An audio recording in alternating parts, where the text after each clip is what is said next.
Good day everyone. I'm Ringel Sabado from BScream 3 Bravo. So this is the Republic Act 9344 and the Juvenile Delinquency and Prevention Act from United States of America. So mention that both laws aim to protect minors and provide measures to prevent juvenile delinquency, but differ in their legal framework, procedures, and policies. And the overview of the Republic Act 9344, introduced in the Philippines in 2006, primarily aims to ensure that children in conflict with the law, or the CICL, are treated as minors, not as adult criminals. And the key provisions: children below 15 years old are not criminally liable. For minors 15 to 18 years old, rehabilitation is the focus over punishment. Emphasis on diversion program, rehabilitation and reintegration into society, protection against torture or inhuman treatment in detention. Policy goal to protect the welfare and rights of minors and promote their rehabilitation. And the overview of the Juvenile Delinquency and Prevention Act. The Juvenile Delinquency and Prevention Act was passed as part of the Juvenile Justice and Delinquency Prevention Act, or the JJDPA, in the United States of America, originally in 1974 and amended several times, aimed at reducing juvenile delinquency and providing federal support for state and local programs for prevention and intervention. Prevention focuses on identifying at-risk use and addressing the causes of juvenile delinquency. Diversion encourages diversion from the judicial system, especially for non-violent offenders. Detention restrict the placement of juveniles in adult jails and ensure they are placed in facility designed for minors.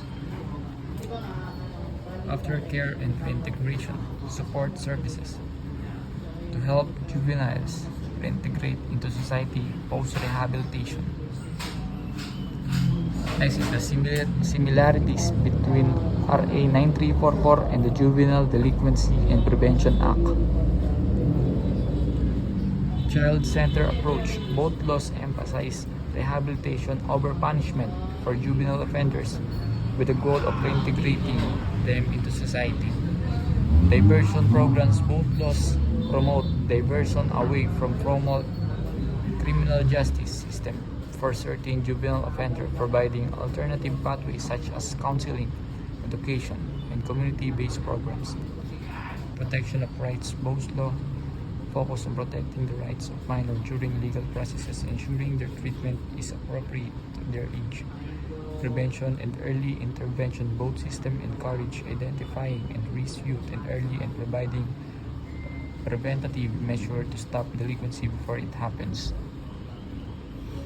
So, differences. Age of criminal responsibility. RA 9344. The Philippines, children below 15 years old are not criminally liable. JJDPA USA. The age of criminal responsibility varies by state, but many states set it between 6 to 18 years old. It allows for more flexibility in determining when a juvenile is treated as an adult. Emphasis on family versus state. RA 9344 places a strong emphasis on family rehabilitation and community-based diversion programs. The JJDPA encourages federal and state intervention through programs but involves more reliance on institutionalization in some cases. Focus on juvenile detention. RA 9344 emphasizes the avoidance of detention for children in conflict with the law, advocating for alternatives. The JJDPA also encourages placing juveniles in adult facilities, but some states still have a history of prosecuting juveniles as adults for severe crimes, especially under transfer law. Implementation and scope. RA 9344 is the national law with a clear focus on children in the Philippines, with specific protocols for intervention.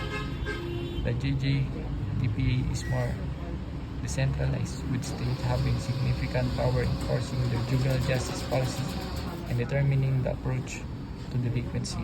So, in conclusion, the both RA 9344 and the Juvenile Delinquency and Prevention Act share similar goals protecting and rehabilitation juveniles, but they approach the issues from different legal, cultural, and systematic contents. So that's all. Thank you.